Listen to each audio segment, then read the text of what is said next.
ஜூலை 29 புனித மார்த்தா திருவிழா. யோவான் எழுதிய முதல் திருமுகத்திலிருந்து வாசகம். அதிகாரம் 4, இறைவசனங்கள் 7 முதல் 16 முடிய. அன்பார்ந்தவர்களே, ஒருவர் மற்றவரிடம் அன்பு செலுத்துவோமாக. ஏனெனில் அன்பு கடவுளிடமிருந்து வருகிறது. அன்பு செலுத்தும் அனைவரும் கடவுளிடமிருந்து பிறந்தவர்கள். அவர்கள் கடவுளை அறிந்துள்ளார்கள். அன்பில்லாதோர் கடவுளை அறிந்து கொள்ளவில்லை. ஏனெனில் கடவுள் அன்பாயிருக்கிறார். நம் வாழ்வு பெறும் பொருட்டு கடவுள் தம் ஒரே மகனை உலகிற்கு அனுப்பினார். இதனால் கடவுள் நம்மீது வைத்த அன்பு வெளிப்பட்டது.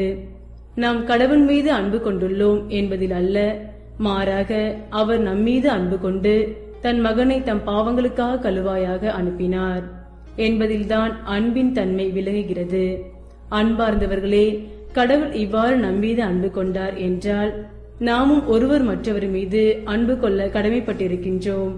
கடவுளை எவரும் என்றுமே கண்டதில்லை. நாம் ஒருவர் மற்றவரிடம் அன்பு கொண்டுள்ளோம் என்றால் கடவுள் நம்மோடு இணைந்திருப்பார். அவரது அன்பு நம்மிடம் நிறைவு பெறும்.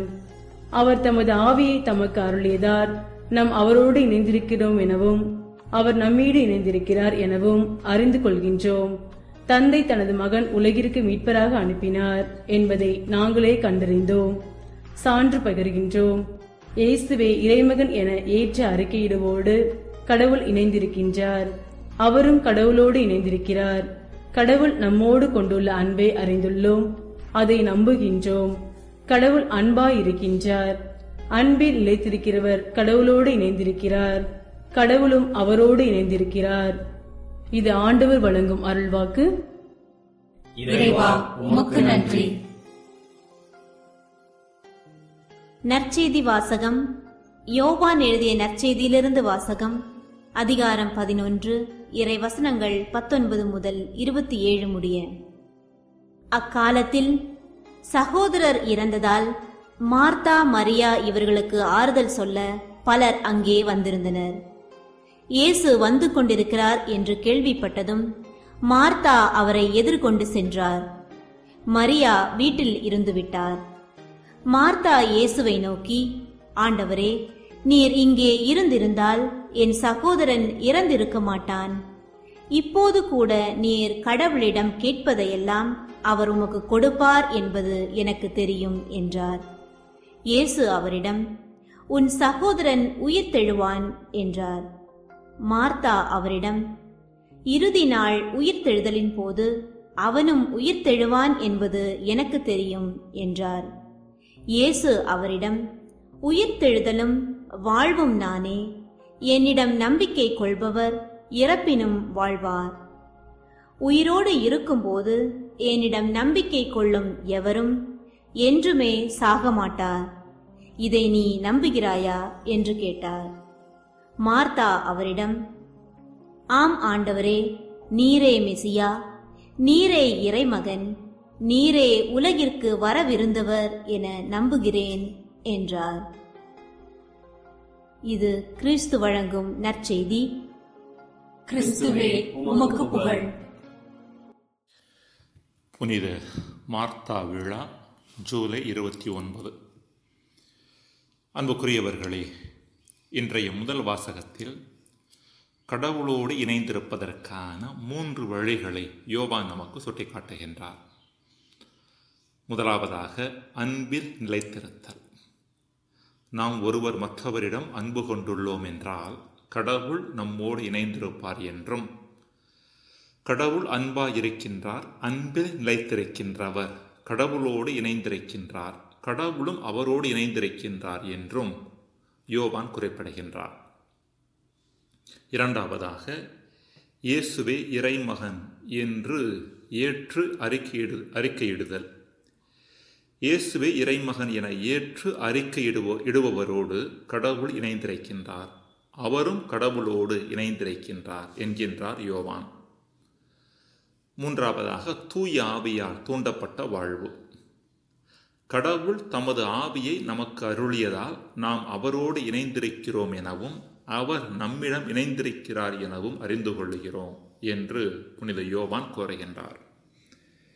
இன்றைய விழா நாயகியாகிய புனித மார்த்தா மேற்கண்ட 3 வழிகள் வழியாக கடவுளோடு இணைந்திருந்தார் என்று சொன்னால் அது மிகையல்ல. கொஞ்சம் தொடர்ந்து சிந்திக்கலாம். முதலாவதாக, அன்பில் நிலைத்திருந்ததன் மூலம் கடவுளோடு இணைந்திருந்த மார்த்தா.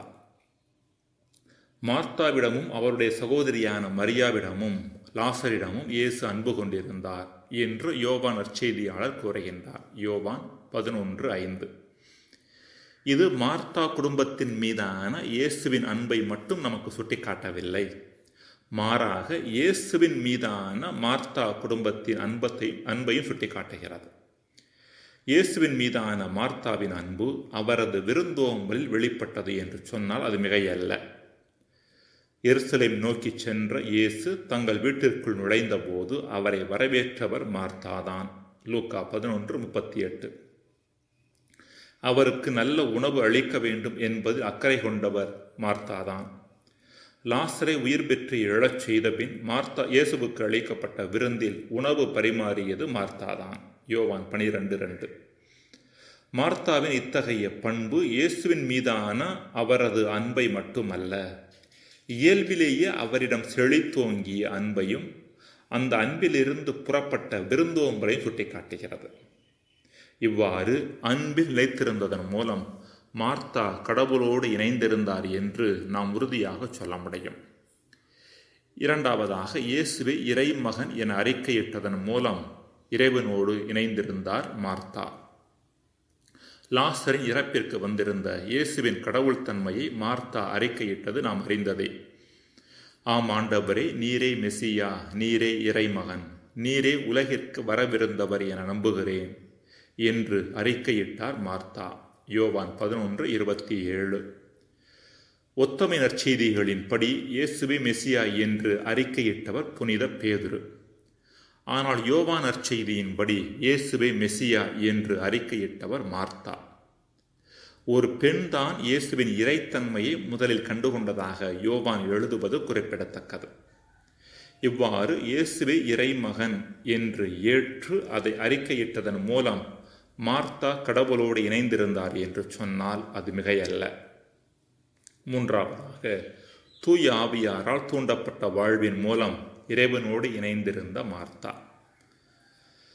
மார்த்தா தூய ஆவியாரால் இயக்கப்பட்டார் என்பதற்கான நேரடி சான்று விவிலியத்தில் எதுவும் இல்லை.